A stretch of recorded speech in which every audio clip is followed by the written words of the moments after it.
د نن ورځې تازه او مهم خبر د کابل ښار په دوو تجارتي مارکیټونو کې اور لګېدلی دی. خو اصلي لاملونه یې څه دي؟ سلام، وخت په خیر.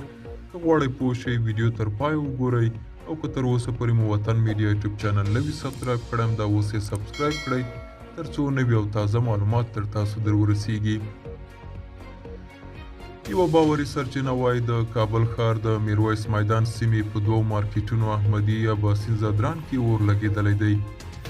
یوې سرچینې خامه پریسته ویلي چې دا اور لګېدنه نن چهارشنبې د تلې پر 14مه سهار شاوخوا 8 بجې په کوټي سنګي سیمه کې رامنځته شوې ده.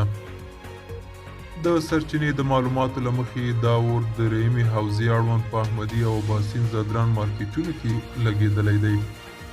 ویل کېږي د طالبانو د حکومت پولیس او اور وژونکې ډله د پیښې ځای ته رسېدلي او اور د کنټرول په حال کې دی. تر اوسه د دې اور لګېدنې اصلي علت نه دی په ډاګه شوی او د اوښتو ځاني او مالي زیانونو په اړه جزئیات نه دي ورکول شوي. د سرچینې په وینا چې چاته د اور لګېدنې ځای ته د ننوتلو اجازه نه ورکول کېږي.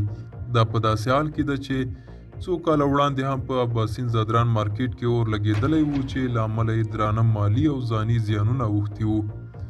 ملګرو، دا و زموږ نننۍ چمتو شوي ویډیو. که تاسو کوم پوښتنه یا نظر لرئ موږ سره یې په کمنټ کې شریک کړئ. تر بلې ویډیو مو په لوی الله سپارم. ښه وخت او ښې چارې.